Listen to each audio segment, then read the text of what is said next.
I guess I have known since high school. He's a musician, author, and one of my favorite people. I'm excited to welcome Andrew Diamond. Pleasure to be here, Adam. Thanks for having me, man.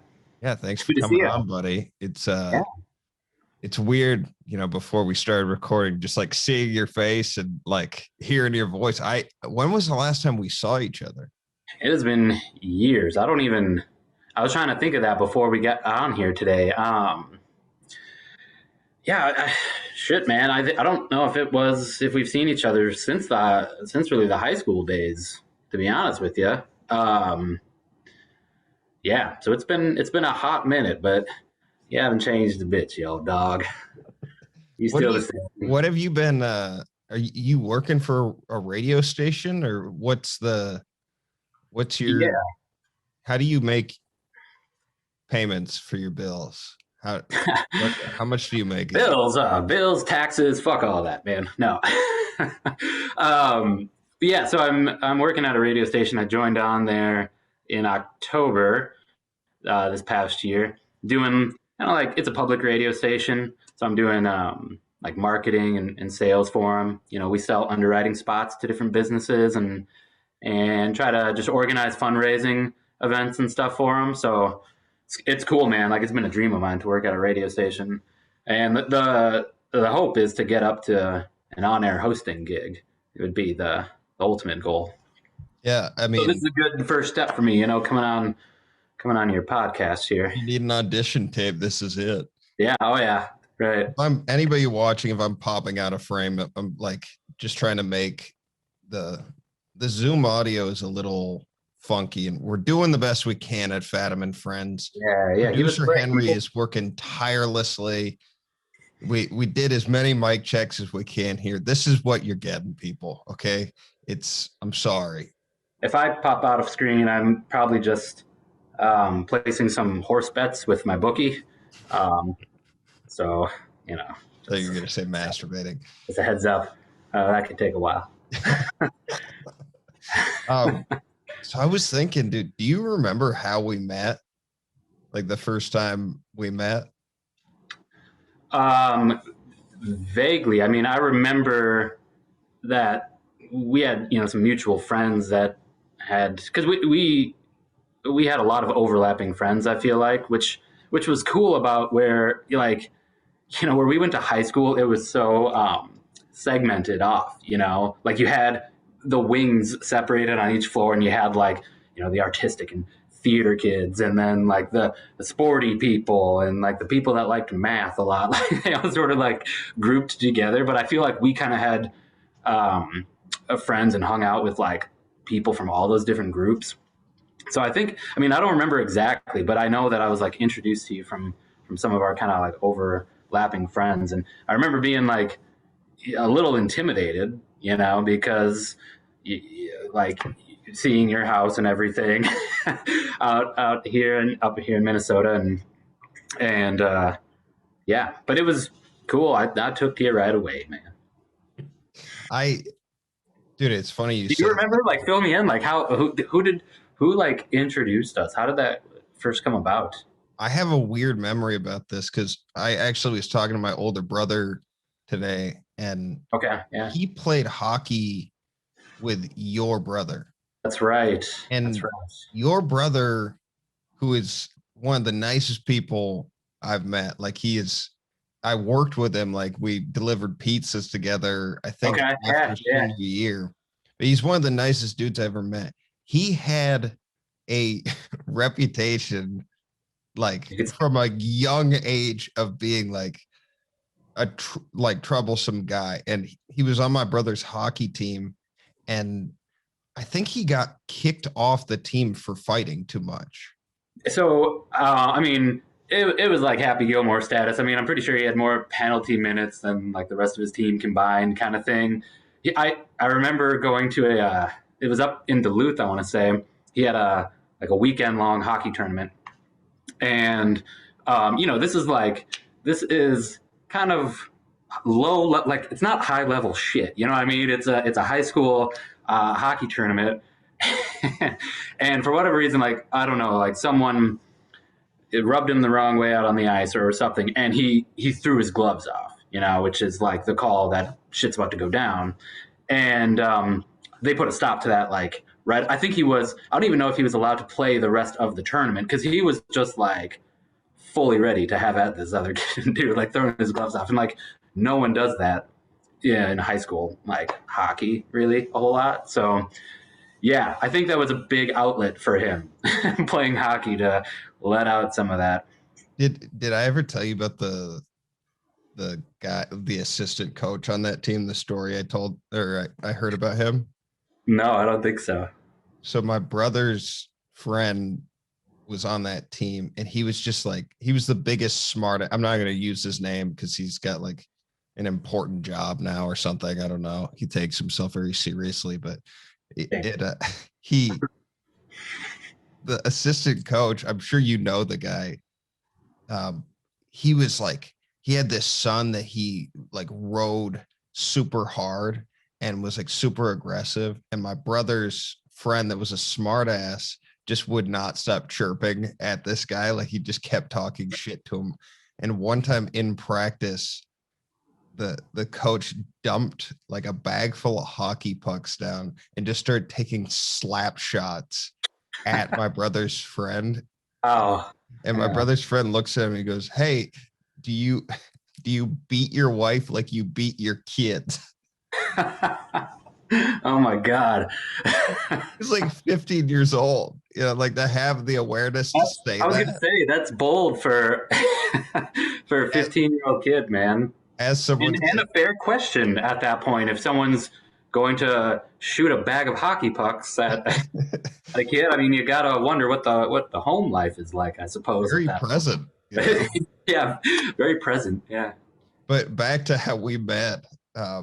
We had, if I'm not mistaken, I think we had U.S. history together with the wrestling coach Ross. Oh yeah, yeah. So yeah, I remember that now. He would, break from the teaching to demonstrate wrestling moves on kids every now and again.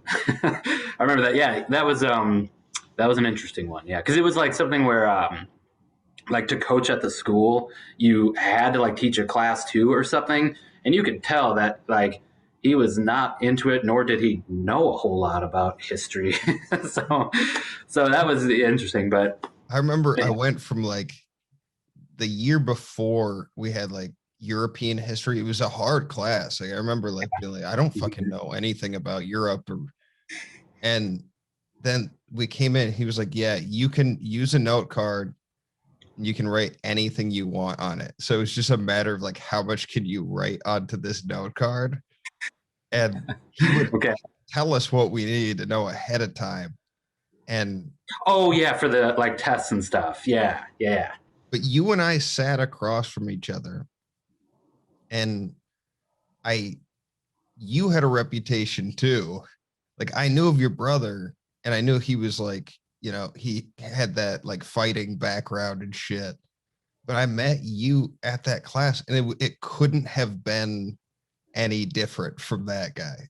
He like you were like very quiet. Like I had heard that you liked like you were kind of like a hippie or whatever. And I think you already taken like any psychedelics yet at that point?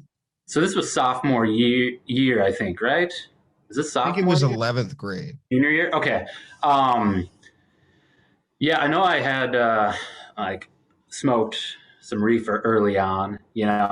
That's what was funny about it, dude. Because it was like with a certain group of friends that I had coming up in junior high and everything, and we got together and smoked a little bit, and I didn't really tell anyone about it. I didn't like flaunt that, but somehow, how it is, like word got around. And as soon as that word spread, it was like, there's a hippie, like a fucking stoner and like all this stuff. And like, and I mean, how like some of the people at, why is that a word? And so like people, there was a lot of like air of judgment and stuff over that, but like, I didn't care because I was having a good time with it.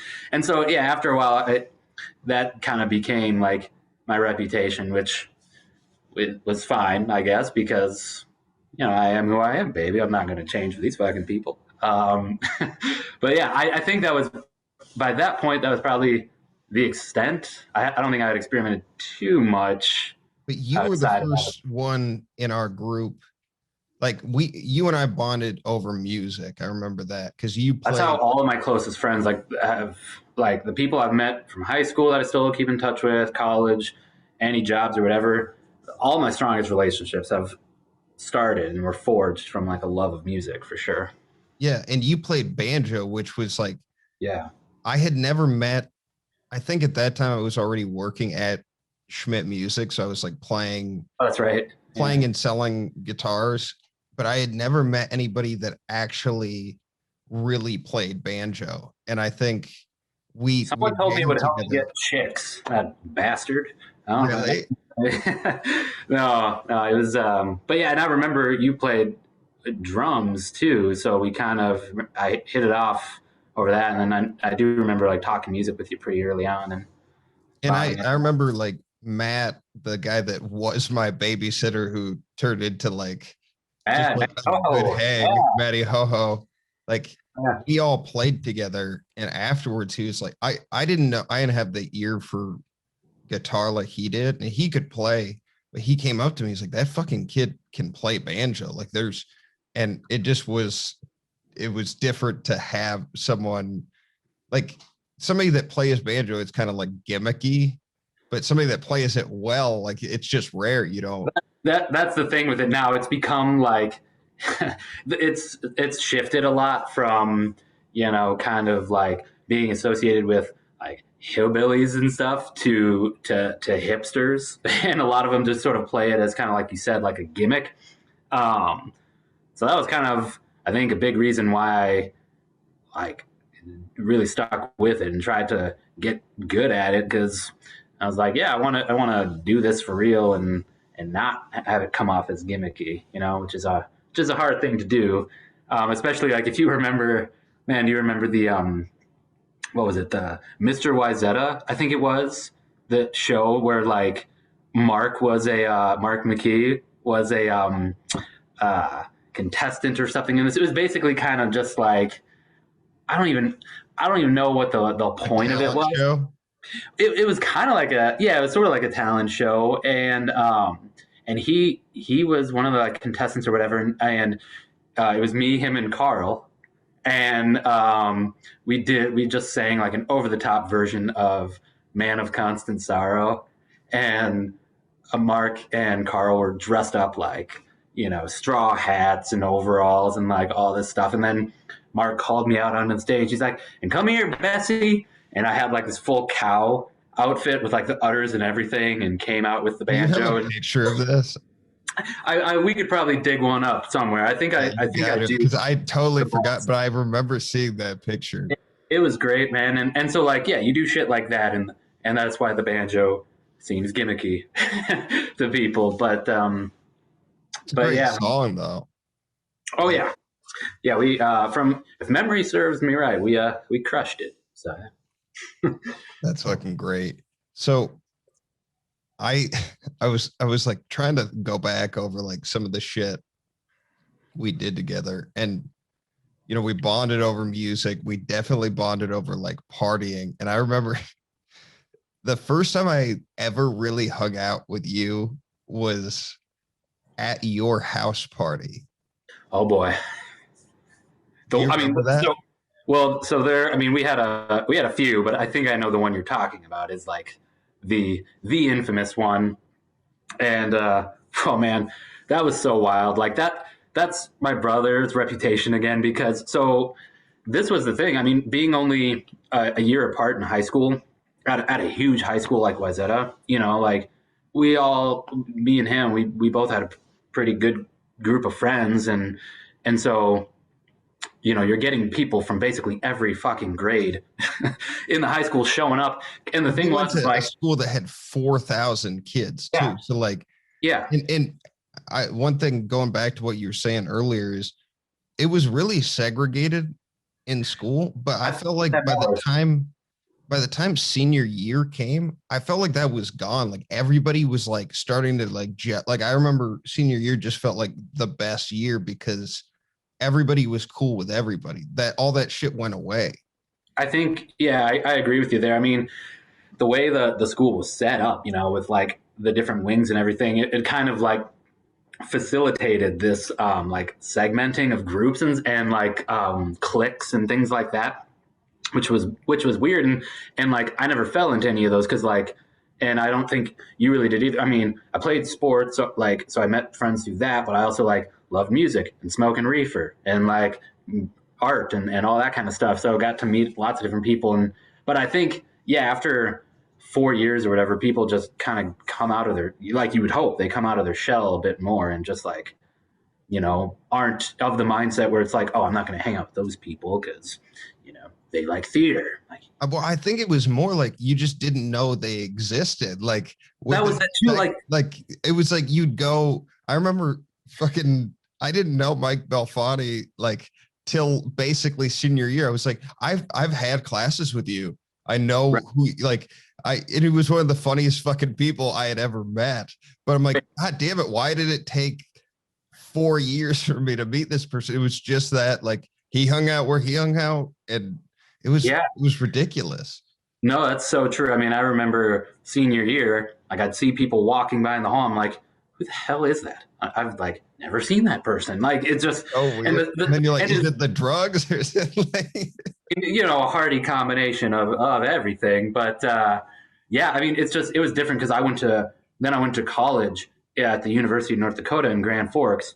And like the, the majority of the people that go to school there are from like surrounding areas in North Dakota and whatever. And they're coming from graduating classes of like 40 people, 100 people, like just totally different thing, you know? So yeah, it was wild, but I also liked that we had that many people because it was like just a lot of characters. You know, there was just a lot of different personalities and and yeah, but we had like a strong group where like guys like Carl, who's been on, and then yourself and Mark. Like Mark is someone I have to have on the podcast. I think honestly, like Mark McKee is naturally the funniest person I've ever met in my life.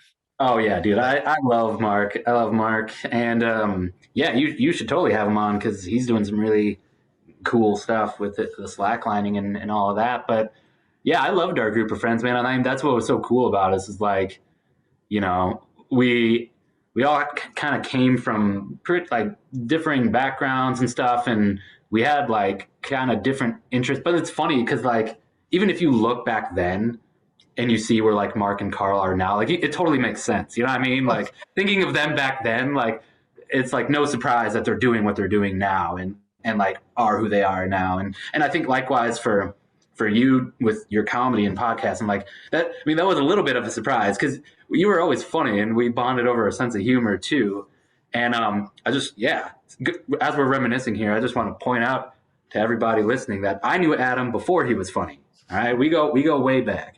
But yeah, it's kind of cool to think about, you know, how everyone kind of like you could see their later selves early on, if that makes sense. The key would have been is just like don't go to college and do what you actually enjoy doing. And right, and you know, gosh, man, I finally got to what I really want to be doing, but it was a circuitous route, man. You know, because yeah, to your point, it's just like, and my parents, you know, I love them and they were really supportive and stuff, but they really inundated us with the message of, you know, after high school, you go to college, so you get a good job, and then you're working, and you know, having a family and all of that. And there was a time when I toyed around, like I really wanted to write full time and just like publish books. And I was like, man, I don't know how I can do this when I'm in school. I need to like allocate all my time to this. And I had toyed around with the idea of, you know, dropping out and just like mentioning that to my parents and stuff. Like they just weren't having that at all. And it's like, there was some element of like fear, and I wasn't totally sure of myself either at that time. But looking back, I don't have any regrets because, you know, things have worked out. But yeah, I mean, like, I couldn't agree with that more, you know, just doing what you love to do, whatever that means. And Well, dude, that tension you're talking about, I could see that from that first house party. Cause like I got okay, their yeah, house let's go party, back to that. Yeah. it was literally out of like a movie or something where you walk in and there's like kids like I don't know if there was a mattress going down the staircase, but it was just like there were so many people and there were the fucking guys that had been to college and they came back for the high school party. They were buying the booze.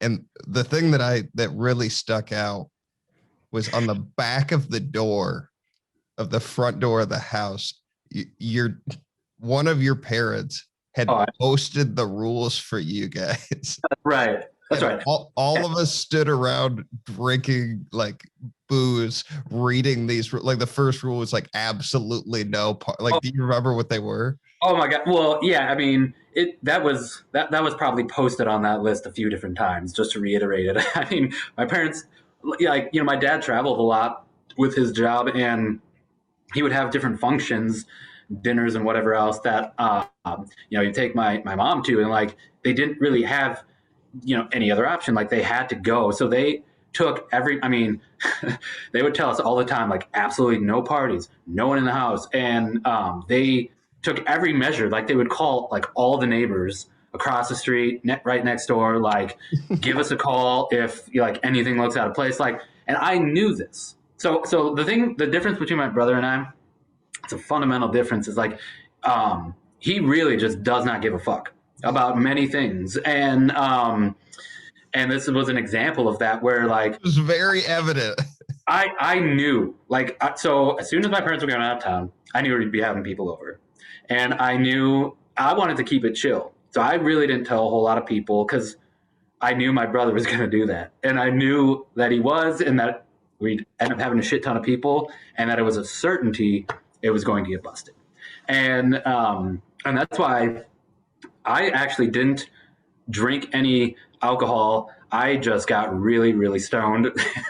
Like, really, like, if you remember, and again, I won't name names here or anything, but someone in our class had brought this, like, huge hookah over, and we just, like, set it up in my parents' living room. And everyone was like throwing stuff in to this, everyone, because everyone there had some stuff, and they're just like throwing it in, and it was just like out of a movie, dude. It was wild, and but Party yeah, hookah, like it was such a. For some reason, we were all obsessed with smoking hookah. Like that's true. We really were for a while. Even to this day, I would smoke hookah if like somebody brought it to a party, but like it never, like it wasn't after like 15 minutes. Like people don't smoke hookah like that. It's not like if you go to a hookah bar, they like carefully monitor it and whatever. Like we just threw anything we could into it. Put everything in. No one, just like taking huge draws off this thing, and I just remember like I couldn't contain myself anymore. I just like got up onto a table and just like announced how stoned I was to everyone because it was just like madness, dude. And I mean, yeah, there were like people like dancing on like a kitchen island and stuff, and just like people. And the thing was, is like with that many people in the house, you have no idea what's going on with it. Yeah, I mean, there are people like in our parents' bedroom. God knows what the hell happened in there, and like, and because it's just like really sounds like something your dad said to you when he got home. Dude, oh man, I mean, well, what happened? Did the cops come or? Oh yeah, so dude, so what happened is this is actually kind of funny. So and it was the dead of winter. Like it was like November, so I think it was like it was dark as hell and there was snow on the ground. I remember it was somewhat near like Thanksgiving, I kind of remember. And it was in like I don't want to say where you live, but like it was in one of those like cookie cutter neighborhoods it's where some houses all area, and it was a pretty affluent like suburban area, so like shit like this doesn't happen where you just have like cars lined down the fucking street. There was so many cars. Oh my god, dude. So like this was really funny. There was a girl I was seeing at the time. She went to a different high school, and I mean, she was a knockout, you know. And I remember Mahon saying to me, like, "Dude, how did you get her?" Like, just couldn't wrap his head around it for some reason. She goes to a different school and doesn't know any better. Yeah, yeah, right. Well, she learned fairly quickly, I guess. But I had her over, and we hadn't been together that long. And I was like, "Oh yeah, you know, we're having a little get together." And so she came over, and I kind of told her ahead of time. I'm like, "Look, this house party is going to get busted. Like, there's no doubt about that. So just like, you know, if you're gonna drink, like, just try to keep it chill and whatever else." And again, I was just smoking. I wasn't drinking. And sure enough, like, yeah, the cops came, and, you know, a bunch of people fled, like is normal. I was one of those people.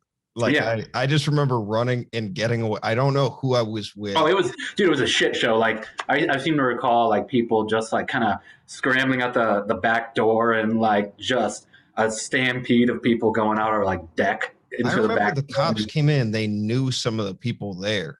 Like, they were probably. I mean, there's not a whole lot of shit to do for cops in Plymouth, Minnesota, and so yeah, they'd probably, you know, pulled some people over, or, like, yeah. I mean, again, going to such a big high school, it's like, you know, parents who know people, and whatever else. I'm sure. I don't doubt that, but yeah, it was.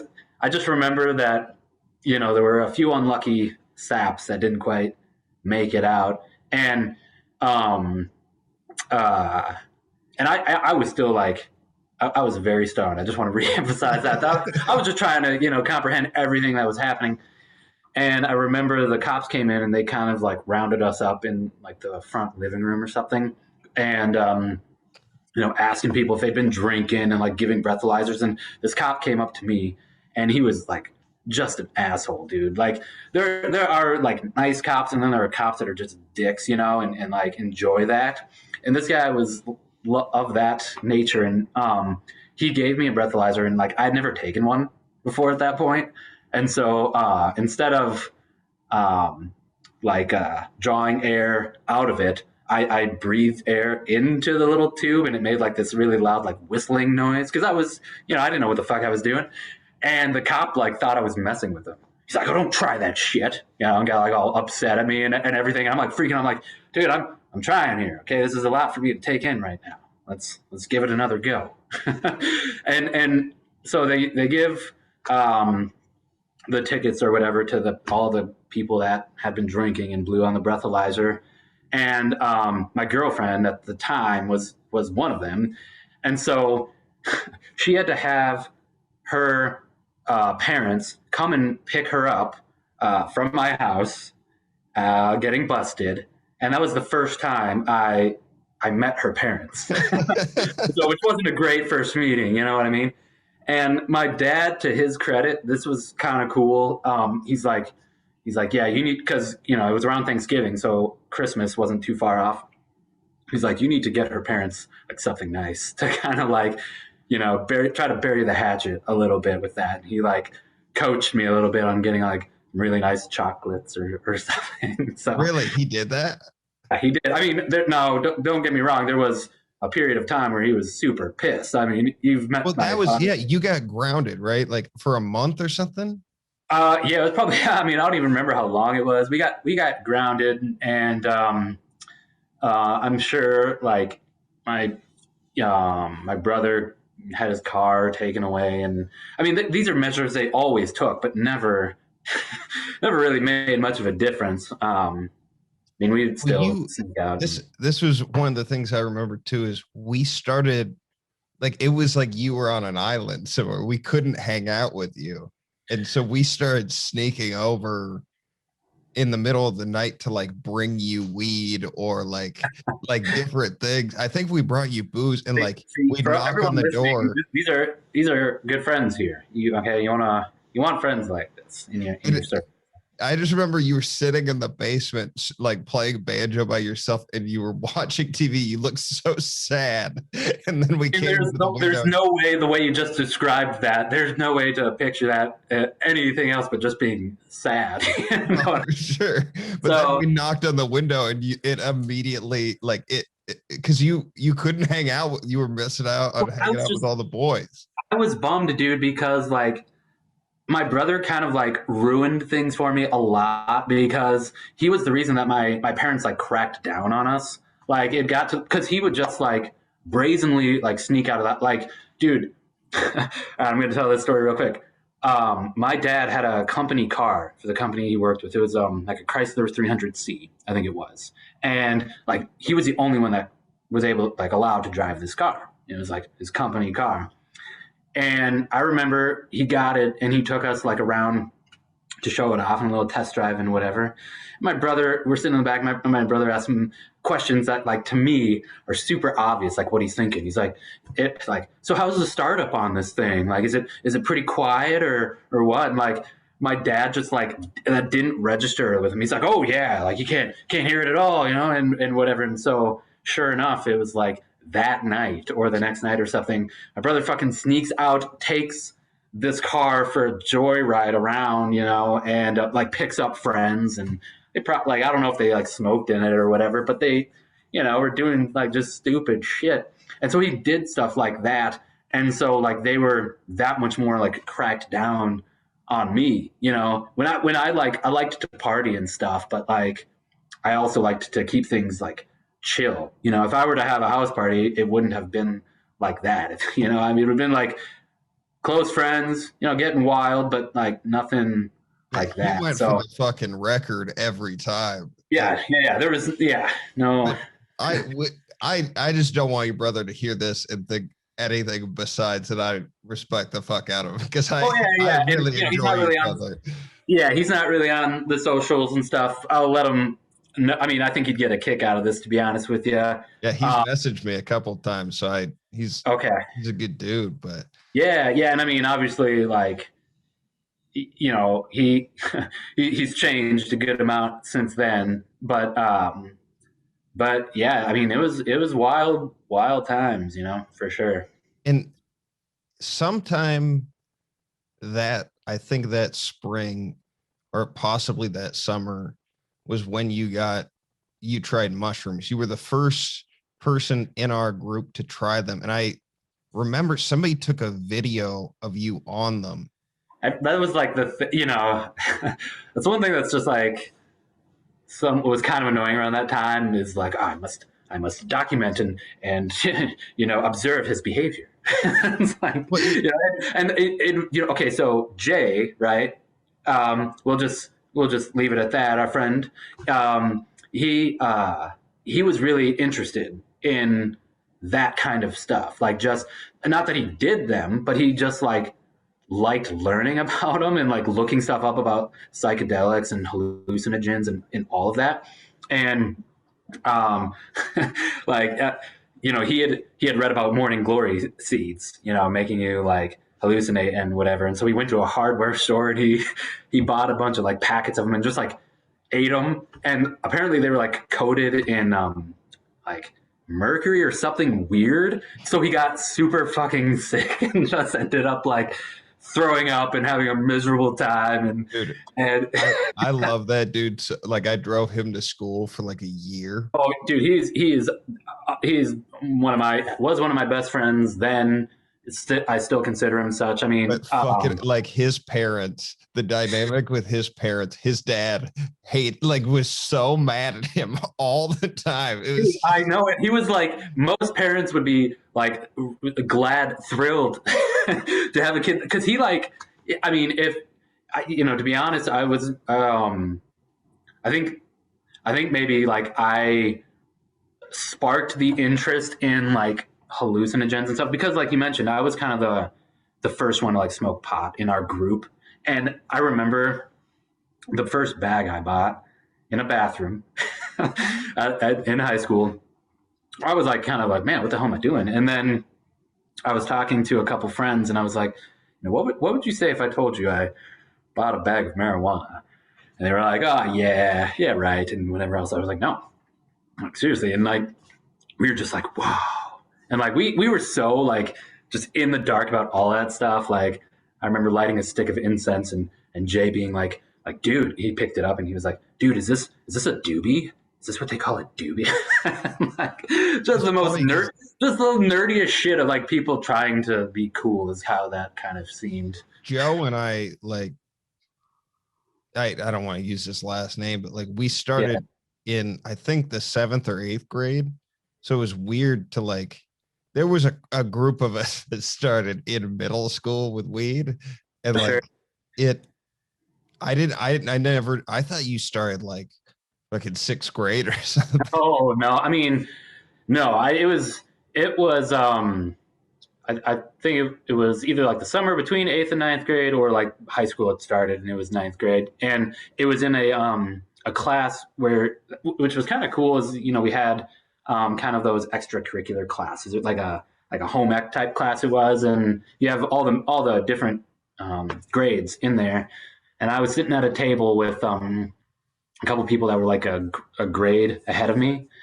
And we were talking and stuff. And I think like they could tell like I would be wearing like, you know, band t-shirts and whatever else. And they could tell I was like chill or whatever. So they had asked, you know, have you ever like thought about smoking weed? And it's like, again, kind of out of a movie, like, you know, the high school scene of like, hey, you want to buy some weed?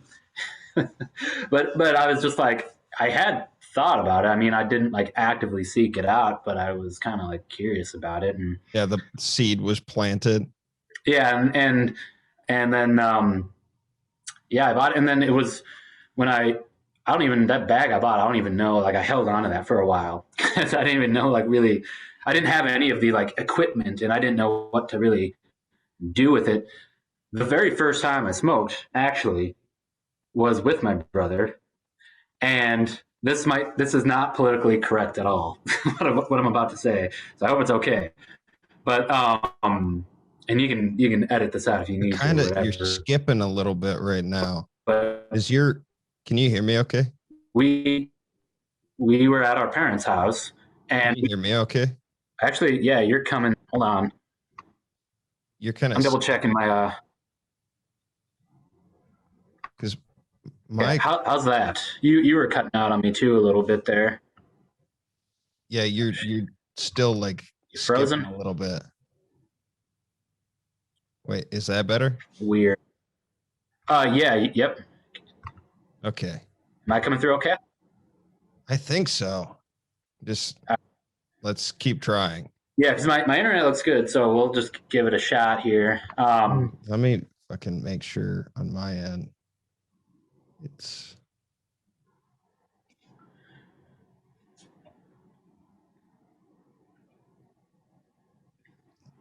this is really fun, man. Can you hear me fine? Yeah, you're coming through good now. That's better. Mm-hmm. Okay, I think it was just like a second or two there. You were kind of like skipping a little bit. Okay, hopefully that'll be fine. Okay, where were we? Yeah, no, I was just talking about like the first time I smoked, and because it's kind of a funny story. Is I was with my brother, and we were at my parents' house, and it was like at night. You know, they had gone to sleep, and I think he had some and had asked me, and I believe it was his first time too. So it was kind of cool. It's like our first time was together, just the two of us, and then but again, we didn't really know what the hell we were doing. We didn't have any of like the equipment. So he grabbed a Post-it note and he rolls this thing up in a fucking Post-it note. You smoked a Post-it note? Smoked a Post-it note, Adam. And I, you know, I was somewhat hesitant about the whole thing. And my brother, this is how he assured me. He said, don't worry, man. The natives used to do this before they'd go into battle. And, which I mean, he had no idea what the hell he was talking about. That's another thing about him is he's really good at sounding like he knows what the hell he's talking about when he does not at all. But that was enough for me. I was like, oh. Did you get high the first time?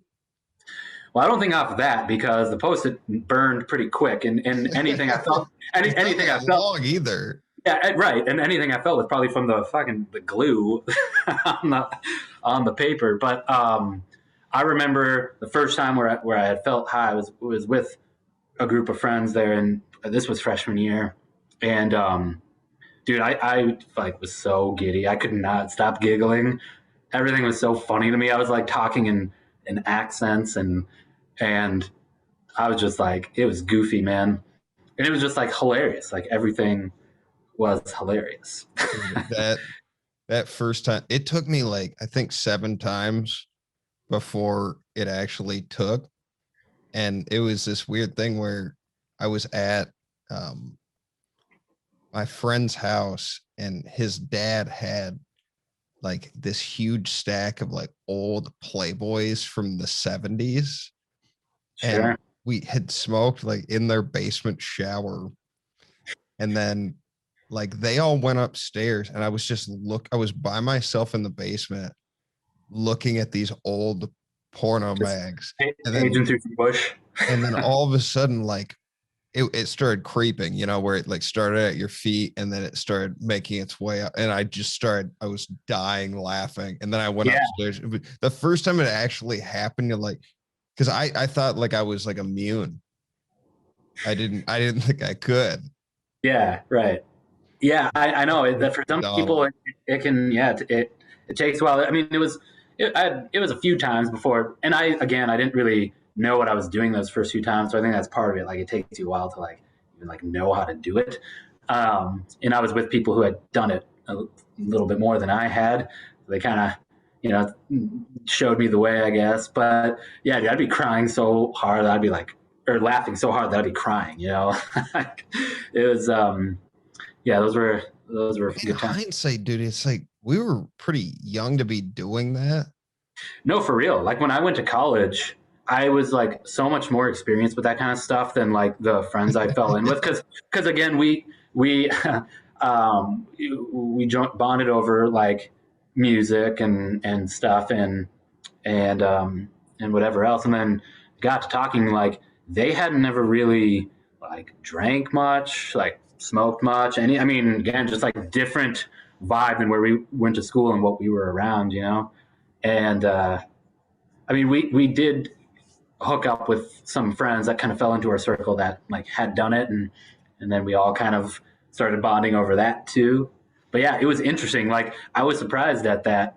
It was a bit of a like culture shock in a way of like, wow, I like, I'm just surprised that I've done like that much more, like Dude, experimented that much more. I remember, I mean, the first time we took mushrooms, like you had taken them before me, and The first time though, again, didn't like it. I don't know. I didn't really know what I was doing or how to do it. So like, I don't remember really like feeling much or like what it was. It was like a body high, right? Yeah, I mean, I don't even. It was weird too because, like you mentioned, I was like around people that weren't doing it, and they were like observing me, kind of like Which is wanting to know what arguably the worst thing you could do. super weird, and like so, I've just felt really uncomfortable, and I don't think like I didn't have like very much or anything because, yeah, I was probably just like eating them straight because it's like didn't know really what to do, and yeah, so that was weird. That one I don't really count as like being an experience. The first ones I was with you, really, I feel like is when we started kind of experimenting with that stuff more. Well, the first time I did it with you, I don't remember getting there. Like, I remember I was super close. We were like hanging out in my basement and like looking out the window, and there were like tiles on the floor. And I felt like I was like clipping, like just starting to get there, but Yeah. it didn't take. And I can't remember the first time. I think the first time it ever took, you and I were like laying out in the grass, I was just gonna say I remember that time. Yep, for and sure. I didn't we see like a Tabasco bottle in the sky? That's what I had. Yeah, dude, I had told you that. Like, I looked up and I saw like a trail of like Tabasco bottles, like in the clouds, kind of swirling around. And I remember, and the thing was, is like that's part of like the experience of like the trip, and it's kind of like in a way, it's a good practice in general, like tripping or not, is, you can take whatever drug, but like you have to be open to it at the same time, and just kind of like open your mind to like, instead of trying to like control what's happening a little bit, and then you actually like experience it much more.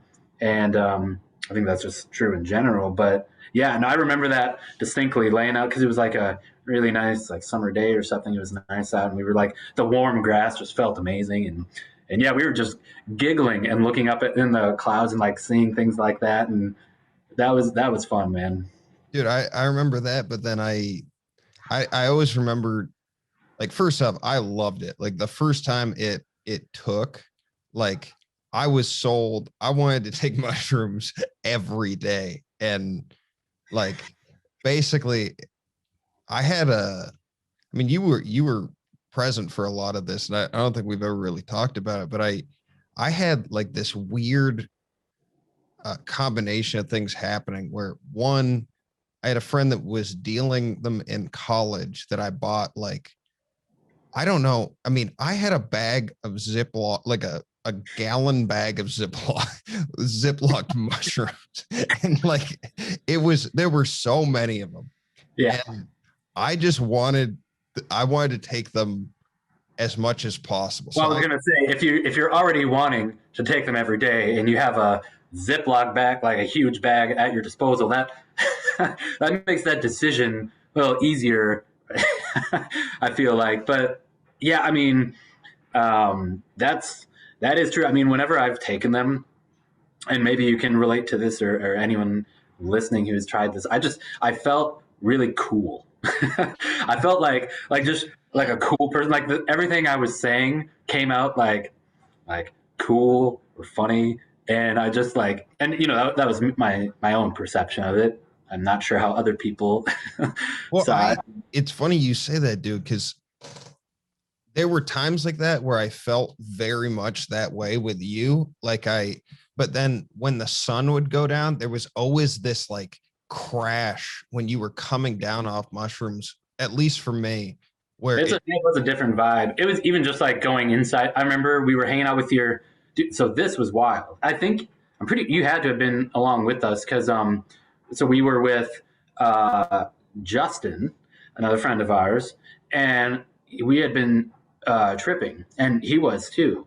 But we for whatever reason decided on a change of venue, and he drove, and I was like, I because like we weren't full on, but we were coming up, on it, and we drove to where your older brother's like apartment was or something. You remember this? And we God were. damn it. It was cool because Star Wars Episode 1 was on, Mhm. and so that like kind of helped, because it like gave us something to kind of like talk about and goof off about.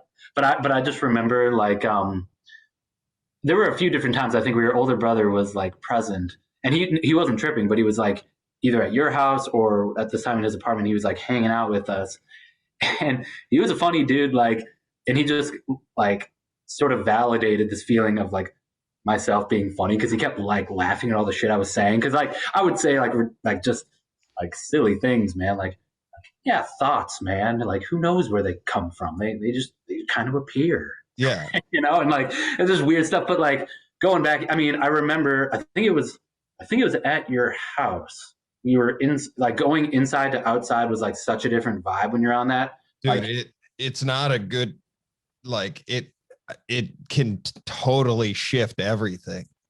when you're going, and then of course when we were, at a certain camp, We got in the to talk about Northwoods. that next. In the Northwoods, that was definitely like I kept going like in and out, because like the vibe was so different. And like when you're going outside on, like, again, a beautiful like warm summer day, all the colors are super vibrant, the trees are just swaying, like but for me anyways, I kind of like felt that energy. And then when you're inside, there's still like the energy of like the people you're in there with, but it's like, yeah, it's definitely different for sure.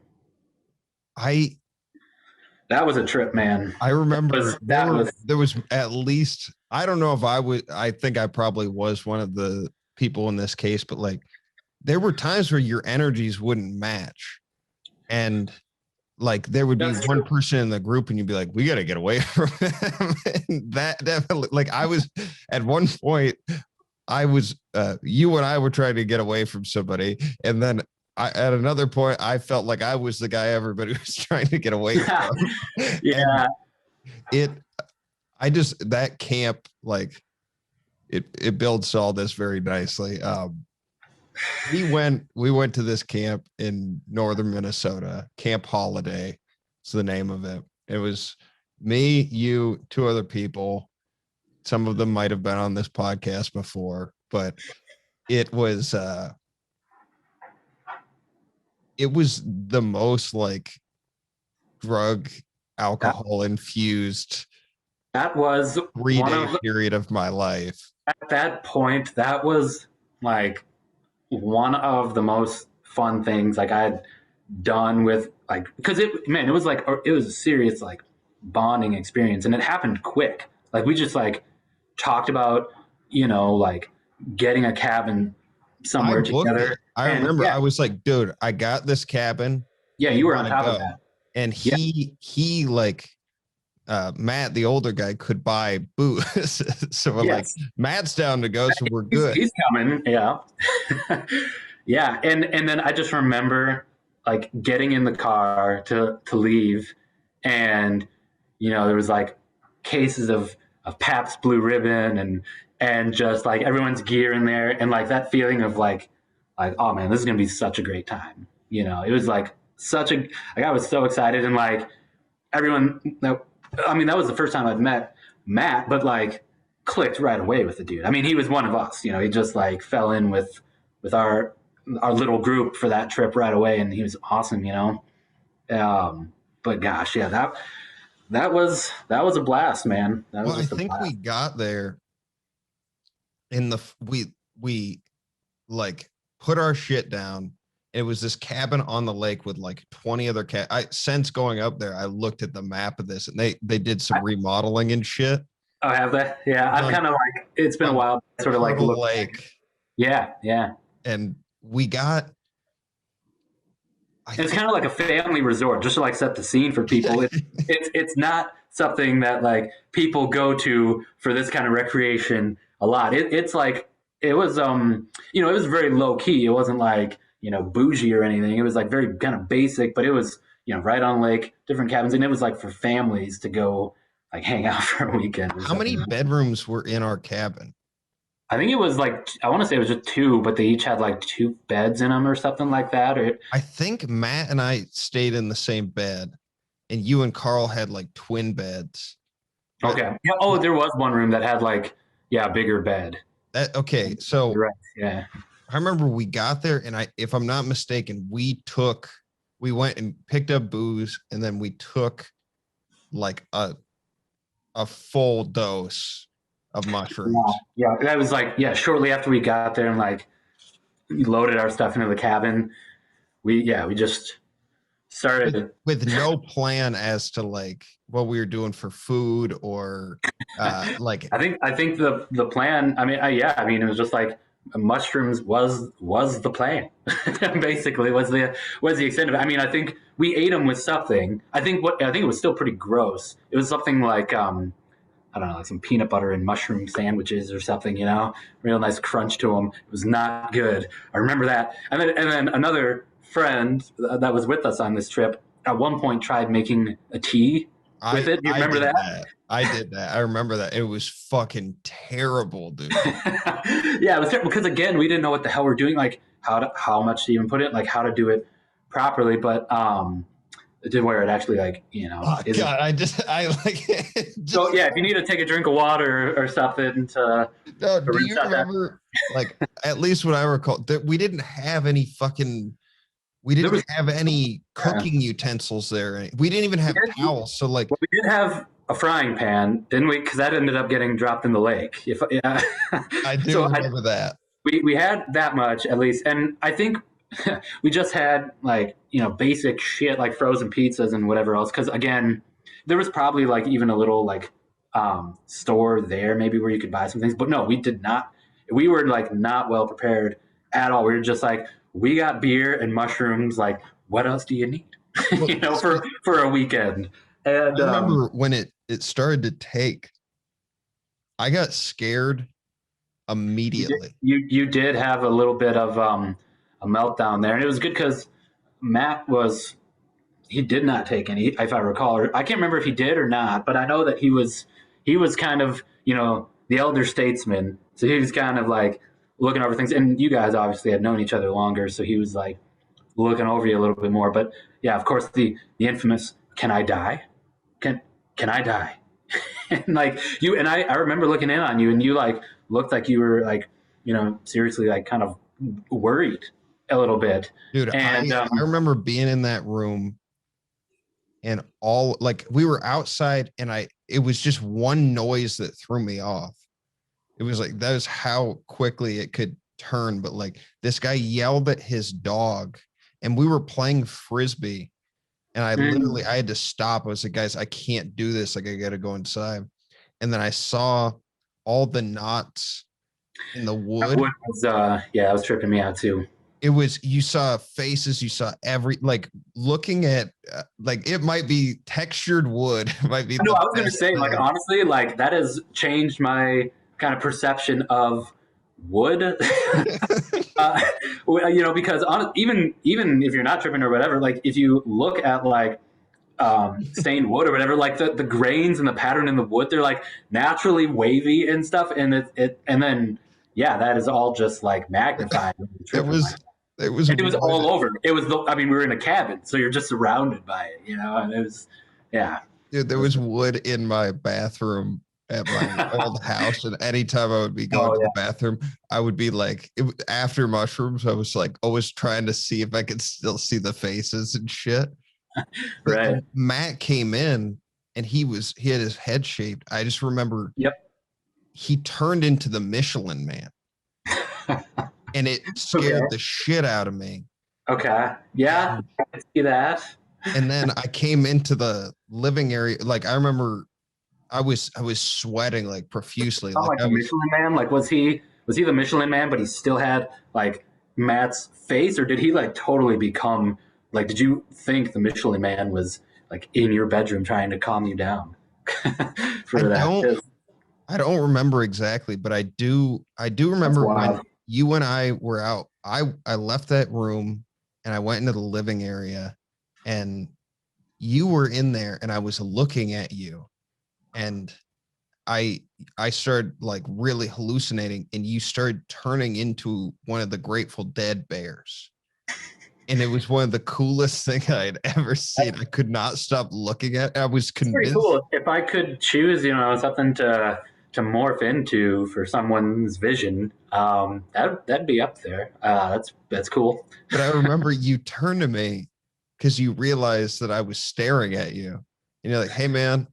I was like, what? Like, can you stop looking at me? I was like, oh fuck. And I didn't want to stop because it was so like you're very elfish to begin with. And sure. like it was fucking, it was crazy. I kind of like yeah, I mean, and since that time I've sort of like when I've been around people who have been either like trying it for the first time or like their trip is going a little sour, I've kind of like taken it on myself to be sort of the spiritual guide, if you will, because you know I can handle my hallucinogens. So like even though like I'm, you know, seeing things, I can still keep somewhat of a level head about myself to like, you know, try to like relax people or make them laugh or whatever.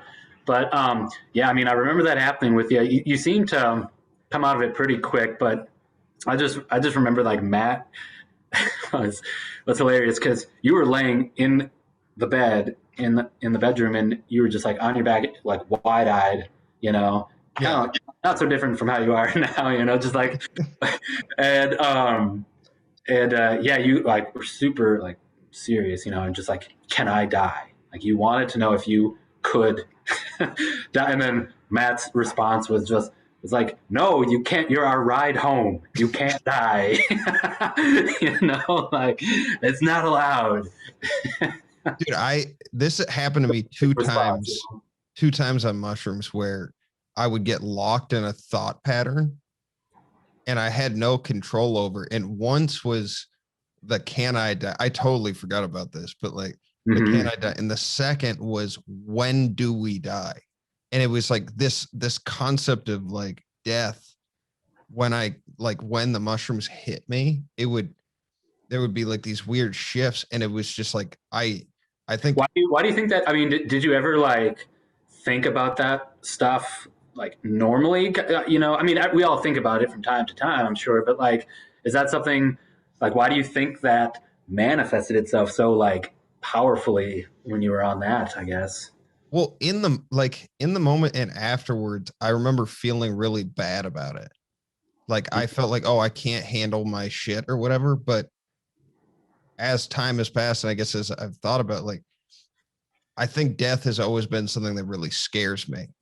Sure. And I try not to think about it because I've lost like when I lost Luke Johnson, like I just it's something I don't like dealing with, and it makes me really sad. So I think like whatever is going on with those in in that experience for me is it's pushing that directly at the front, and I can't like I need to go through that in order. Once I went through it, I was like I got out of it. I felt good, but I You did. had a I lot of mean, yeah, considering like that's heavy stuff. You did like come out of that pretty good because like that can really mess with someone. I'm sure, but it's good we're talking about this because that is important to know. Kind of how we were saying earlier that you have to open yourself up to this experience, and it's like a lot. It's why like psilocybin and mushrooms and like MDMA and ecstasy and stuff has been used in therapy sessions and stuff like that because your filter is kind of removed. You're like the way you suppress thoughts and emotions and things like that are kind of like removed. So yeah, like stuff like that can like come up to the fore and then you're thinking about it. And if you're not like ready or knowing that that could happen, I could see that would be, that could be worrisome for as people. someone that like hasn't I really haven't done anything like that since those experiences. Like I didn't mess around with that stuff in college or any of it. I've heard people that like take ayahuasca and stuff that have had like traumatic experiences. When it hits, it like it brings up these memories and stuff, and like they have like violent reactions to it or whatever. But the experience itself, like I heard a story about someone like convulsing and shit on ayahuasca, but what they were was they were reliving the experience of when they were born and they had the umbilical cord around their neck. Wow. And I don't know, like I remember I felt really bad about how that went. Like I even before this episode, I was like, man, I don't know how because I felt like I let you guys down. But Oh, well, that's probably again, just you're internalizing things too hard, as in terms of like how they really were and how it went. Because I mean, we were all just having a blast, and like you know, yeah, that I mean, like Matt's reaction to that was like so perfect, and it's because it's how we were all feeling. Like it's like we could see you were having a bit of a hard time, but like we knew that we were all like safe there and like had each other's backs and whatever else, and that you'd be okay. And so like yeah, I mean we had a great time, that was and the first time it really like that was a full fucking dose too. So I had never I think that was at that time that was probably the most I had taken at any one time it either. was a lot, dude. It And was. then the next 2 days, we just repeated it. I remember just like you were talking about how you needed to. There were times where you just needed to get away from someone or whatever else. There were definitely times where I just like needed to be by myself, And I remember going out and just like lying out on the dock. It was like evening, like the sun was setting and whatever, and it was just like so peaceful. Um, but you know, your mind, it's like it's peaceful, but your mind is always racing on it. You know what I mean? But I just, yeah, I don't know, man. I was just in a really good place or good state of mind, and being there with you guys, and just like we were listening to good music, and we were just like joking constantly, and it was just, and we had like, you know, meaningful conversations too, and it was just like very fulfilling for me. And I remember that was one of the big things that shifted for me was like hearing music. It broke me out of it. And then I oh yeah, didn't want to like I kept wanting to put headphones on because I was like afraid of mm, going back to that place. I've had that happen before where it was just like I kind of needed. It was around a bunch of people, and I just kind of wanted to be in my own thing, and I put headphones on, and I listened to like Kid A by Radiohead or something, and The that just was that was like exactly what I needed at that time, you know. So it's the actual like the physical experience of being on psychedelics and having like headphones on, what that feels like, and like how music it's just such an intense experience that it is, there's man. Yeah, it's I don't know because I've done those by myself too, and like there are aspects of it that like doing it in a group is cool, but it's also a very like individual personal experience. And I right. mean, I listened to Tool for like I think like 4 hours straight once, like because Lateralis had come out. That's or no, the pot like that album Yep. had come out, and I could not stop looking at like the CD cover, and like it was ridiculous. Oh yeah. I mean, no, that's funny. That just reminds me. I mean, I've like tripped with friends, and I showed them like the you know, Jimi Hendrix like Axis Bold as Love cover, which is like very psychedelic, like opens up, and I was like, and we were already like tripping off on that. And I was like, all right, just wait until you hear the music, and like put that record on, and like that thing, and we just listened through the whole thing, just like laying out in my house and chilling. This was a few years ago, and yeah, I mean, it was just a fucking like sonic journey, you know, and it was just like You remember what we listened to at Camp Holiday? I remember some stuff. I mean, I remember Carl putting on "Trampled by Turtles" at one point, like their early "Trampled by Turtles" at that time. I mean, they were like unknown, you know, and he puts them on, and it was like at that time, it was just like the perfect mood because you know you're like in a cabin, and I feel like someone might have been like frying something in the kitchen. I don't know, but like just the vibe was so of like that kind of folky bluegrass thing was like it's pretty, you know, upbeat music anyhow, and so I remember that. But I mean, I remember too, you know, the video games, of course. So you brought, didn't you bring like was it like an Xbox that had like the old school games on it or something, or did you actually end up bringing like your Super Nintendo? Because I know you had Knockout Punch on it. Yeah. Was the big one that we kept playing, and there was You that other game too that was like hilarious, where like you had that line you're playing, like you start off, you're like a kid or something, and it's like a first person kind of shooter game, but like you don't start out with anything, and you were playing it and you're like, where's my gun? Like the assumption is like you just start off automatically with a gun. well, I that was like an in between moment because we like got there. It was like I first think night we yeah. went super hard, and then the next day like we went out, we were drinking, and then like I think everybody else fell asleep, and it was just you and I hanging out. I was And it was I'm typically that person that always like kind of stays up late, you know, closes things down. But yeah, I remember that, and I do want to touch on too the grilling of pizza. If you remember this, so we had a frozen pizza, and we took like this small charcoal grill out on the pond.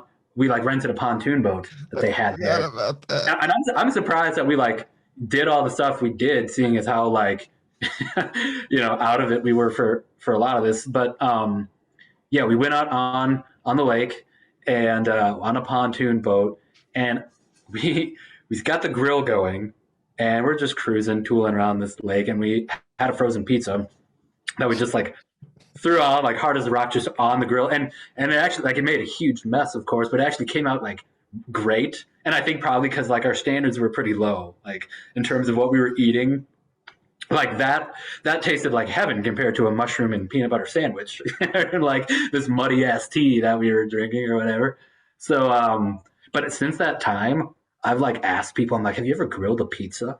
And I get mixed response. Some people are like, yeah, like it's amazing. It's like it's a mess. I'm like, I know, right? But it's so worth it. It was like, so that was something that I did take away from that. But that was also the time when the frying pan ended up and is still at the bottom of Turtle Lake.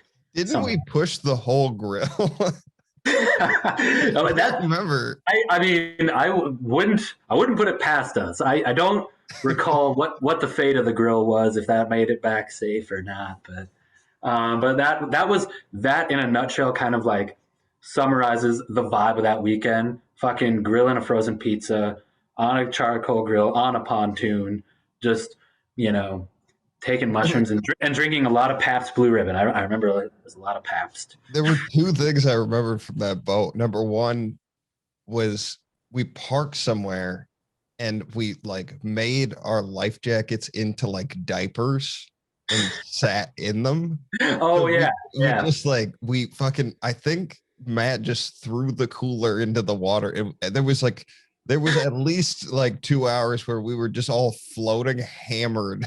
That's got the no, yeah, that was the day where we probably drank more than anything, and that's what I liked about Matt, is that like he knew how to get stuff going. Like he wouldn't like ask like, hey, you guys want to like float around or whatever else. He would just like up and do that.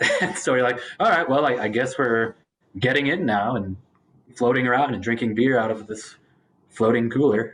And yeah. So that's what made him really cool to hang out with.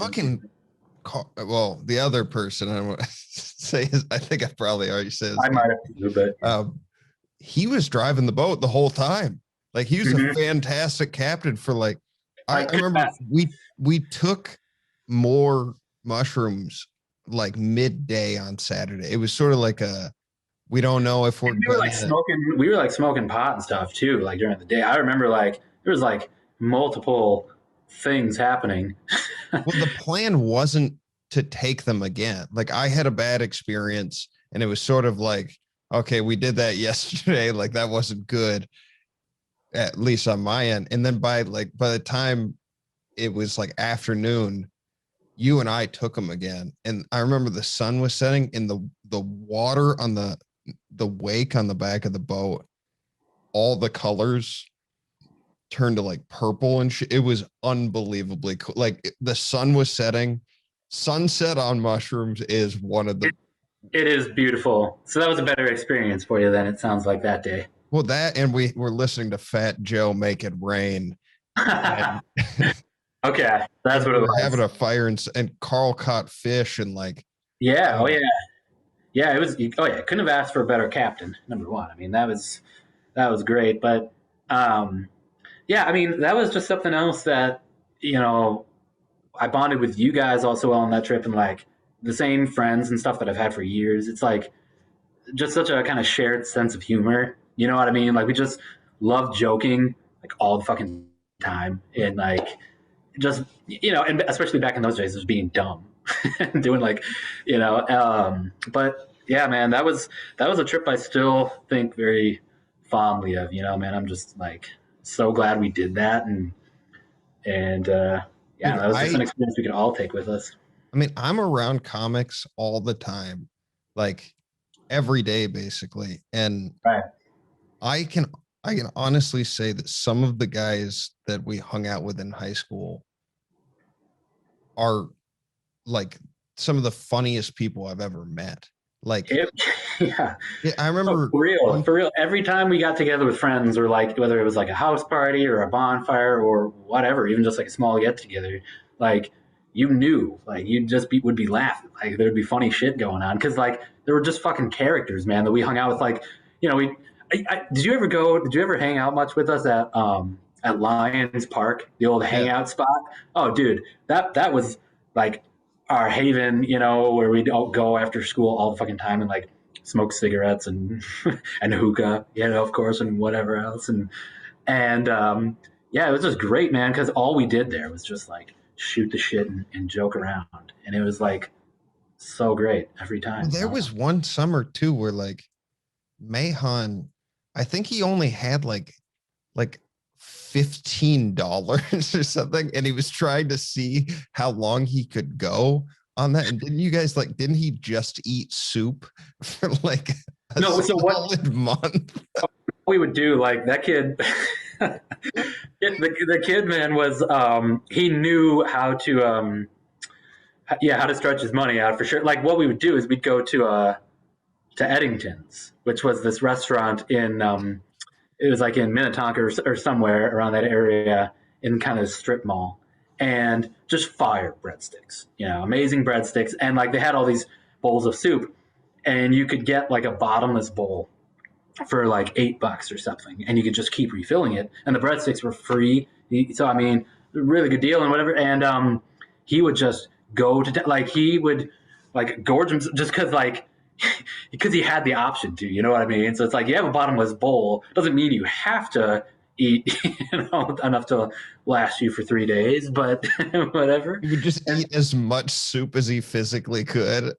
Yeah, pretty much. He was big on that. I mean, that was like a regular haunt for us. We went there all the time, and he could like I forget what his record was. Like I'm trying to like top himself, and it was kind of like obscene levels of soup that people don't normally eat in one setting. Nobody eats soup like that either. It's not like a food that you eat as much of as you can. It's really not. And but he, it's important to have goals, I suppose. And that. So yeah, it was fun. It was funny, man. He was kind of like that. I remember like another time I went with him and another friend to like the sushi place, and again it was kind of like a special where it was kind of like all you can eat or like something like that, and like they just kept going, and they said something like, well, you got to get your money's worth, and I just like no filters blurted out like money's worth, like dude, we've been here for hours or something. Like it had been a long time, and I was like ready to go. But yes, he and Justin knew how to take advantage of those deals. For sure, man. Well, we should probably wrap up pretty quick here, but can you play us? Really fun, man. Yeah, dude, it has been. And let's talk about your music stuff and get you to play one song before we roll. But where can people find your music online? Sure. Yeah. So I record under the name Wynn Rivers. I wanted to kind of just use like a pseudonym for music stuff. So it's on all the places. Bandcamp is preferred because you can listen to the music, but then you can purchase it there, and the biggest cut of that goes to me for making the music. But it's on Spotify under Wynn Rivers and WYNN. WYNN. It's two words. 2 words. Yeah. Okay. Yep. WYNN space RIVERS. Yep. And so I've got there's a really cool recording studio just like, I don't know, less than 10 minutes from my house, and recorded an album and a single there. And then during the like craziness I was 2020, being home a lot, I did just like a little 3-song EP out of my basement, and I'm working on another one now with a friend of mine. So but everything I've recorded, you can find on Bandcamp, Spotify, YouTube, Apple Music, all that kind of stuff. Sounds good. And we'll have you play right now, but if for some reason like the audio isn't great, maybe I'll see if I can have them added in on the end of the episode, or audio is good. But before you start playing, I guess I gotta say this one thing. If you are listening to us on what did I do here? I'm all over my notes. This is so unprofessional. If you're watching us on YouTube, hit the like button, please. That helps us with the algorithm. Hit the notifications bell so you don't miss out on any of our upcoming content. And then if you can comment or put questions for our guest or myself in this episode, doing all 3 of those things helps us reach new listeners, by, YouTube's weird. If there's a bunch of that stuff, it'll make it onto the homepage and it helps us. So please do so. Wynn Rivers here playing a song, an original, good friend of mine. Let's go. All right, this is a newer one. The breeze blows on your closet door, but you ain't round to hear. You weren't there to talk me out of having that last beer. Well, your closet's looking bare and empty, except for an old t-shirt. Since you've left, everything's gone, everything but the hurt. Well, I'm open wide for you all night, hoping that you'll be mine.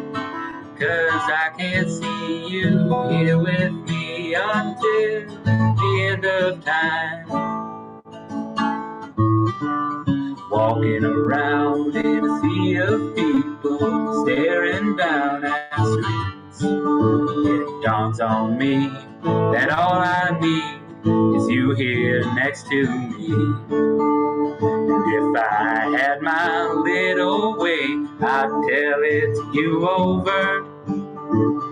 Since you've left, everything's gone, everything but the hurt.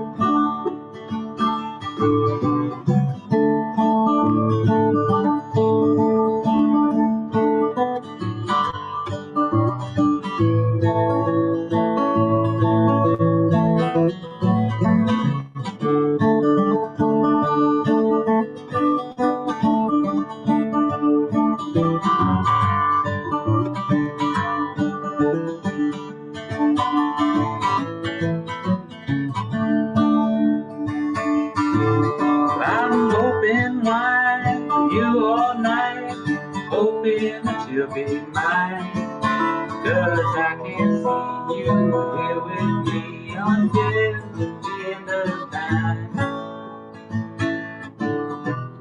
If I could try just one more time to show my worth to you, I think you'd see most pleasantly that I'll always be true. I'll make you breakfast, I'll make you lunch, I'll make you dinner and dessert. Since you've left, everything's gone, everything but the hurt. Since you've left, everything's gone, everything but the hurt.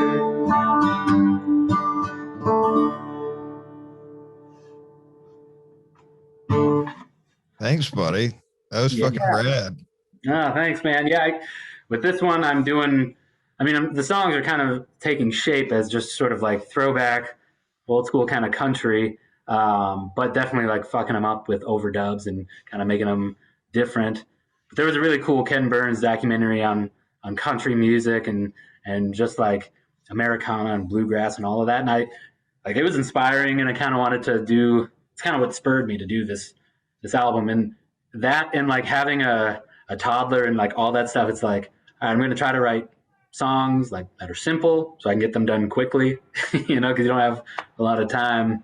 And that one was one that came about early on. Dude, it's number one, I fucking love hearing you play music. Like, you're one of my favorite musicians, so oh, thanks, man. It's rad to hear some. And I kept looking away because goddamn Zoom audio is just not what it. Not what we could. I'm sorry, people. All you put it in the comments. We're doing the best we can. Yeah, put it in the comments. Shit. I wanted to.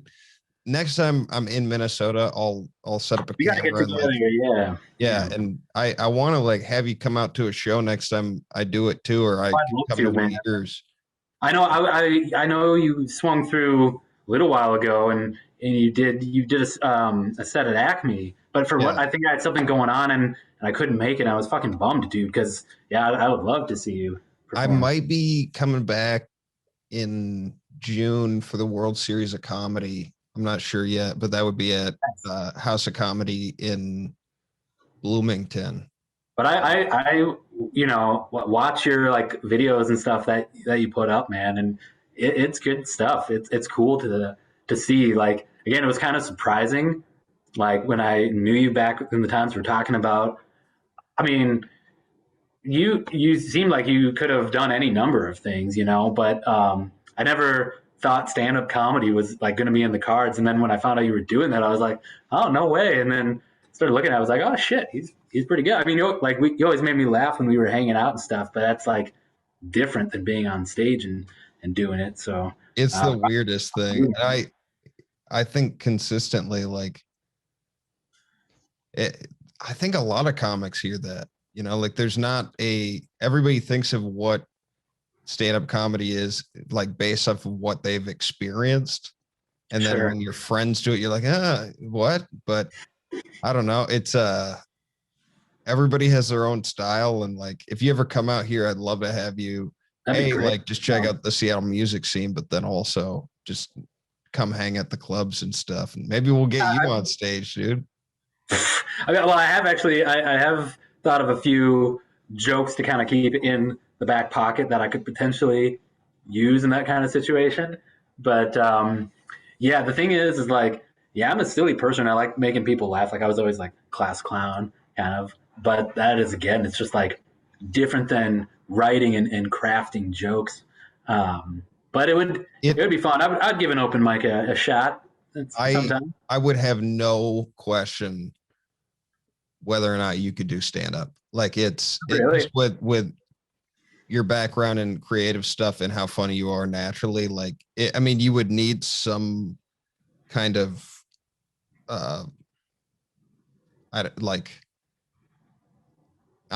you would be fine. I'm not like it. There are some people like where it's like, they're like, oh, I want to try. I'm like, but you'd find like yourself on stage and have fun with it. Give it a shot, because if nothing else, even if the one kind of like cheat or trick I have is that even if the joke didn't land, I could sell it and say it in a really probably funny way to where like the way I say it's probably funnier than the actual joke.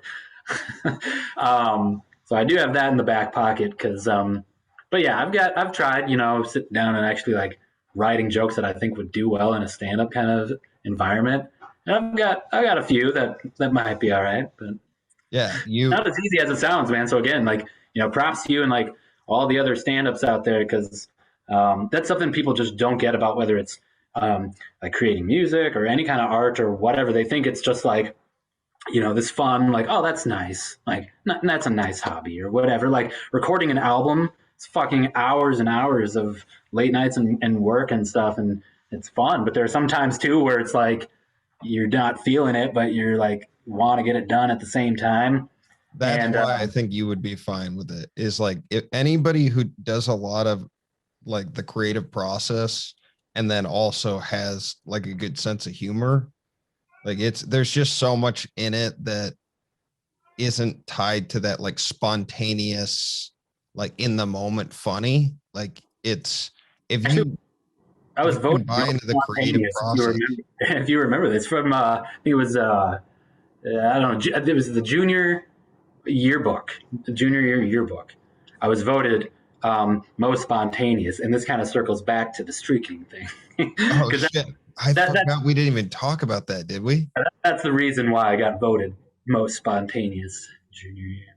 God damn! Okay, we got to do this really quick. Okay, we can do it quick, and I'm sure your producer Henry and whatever else who's working real hard can help you edit all this stuff.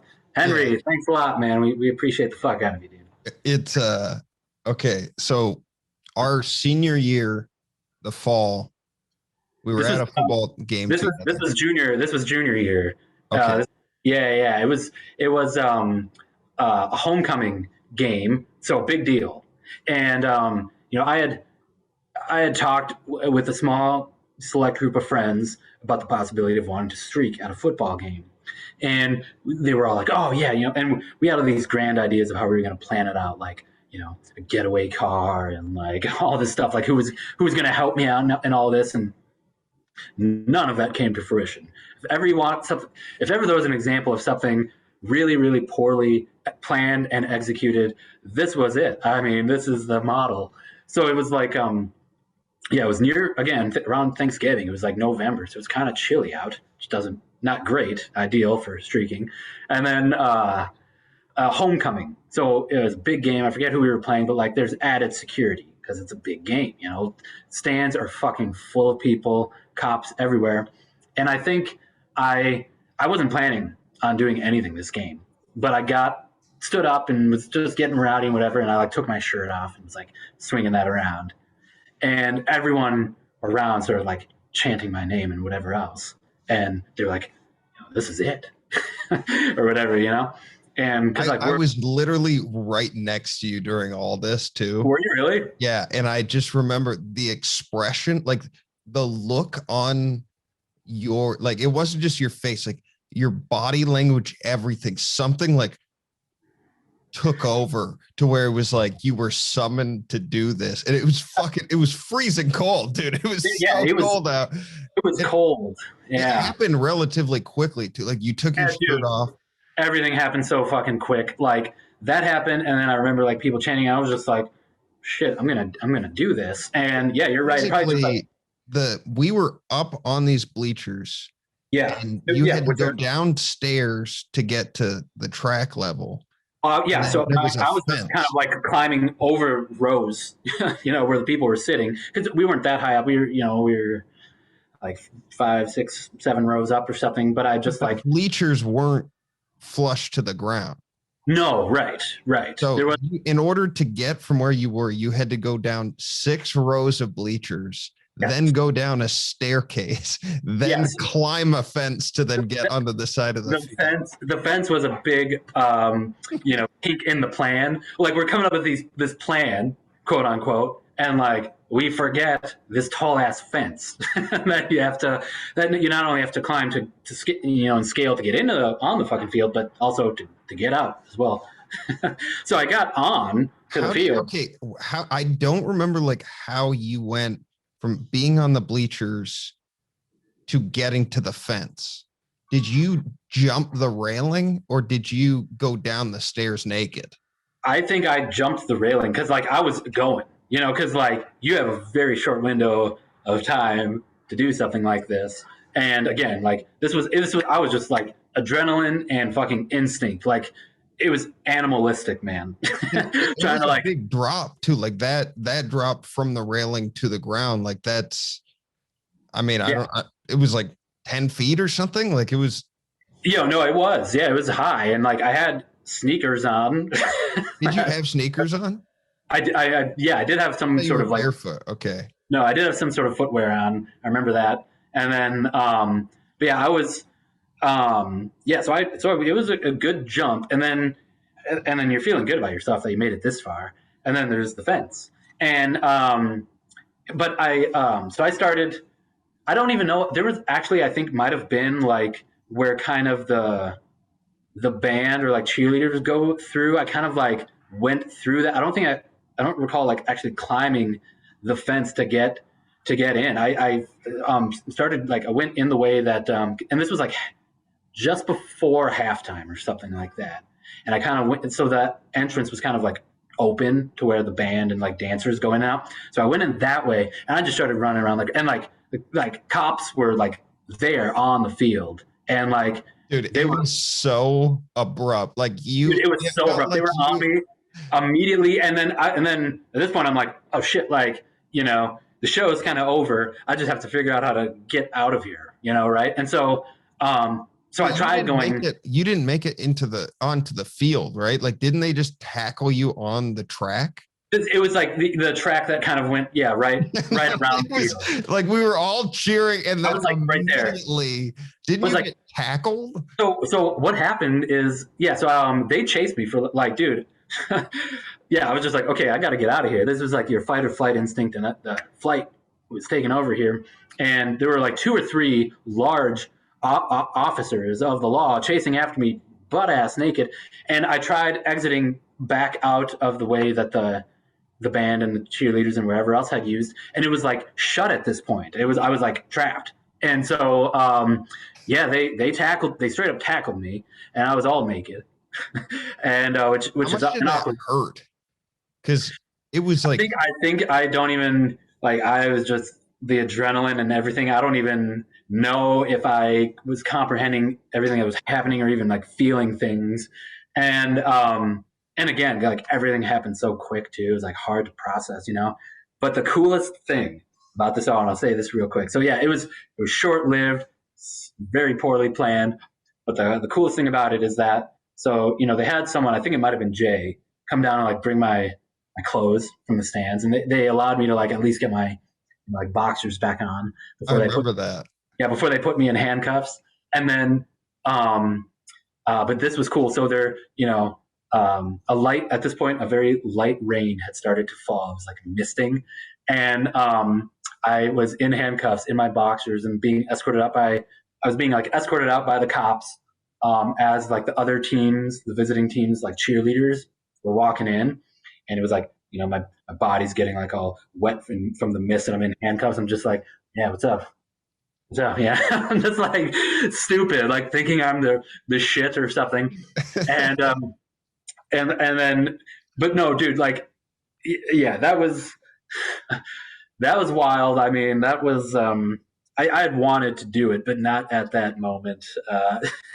And you did it again. You did it at the Powder Puff gig in the spring. I remember. Well, that was way more low key, you know. But like it was just like redemption of where all these girls are playing football, and then all of a sudden it's the noise you made. Like you always like raise your hands over your head and start screaming. I think that's kind of just etiquette for streaking. I think. Oh, for sure. You know, that's just kind of. You know, you're not gonna just like saunter around. That'd be weird. Oh, for sure. But yeah, I mean, I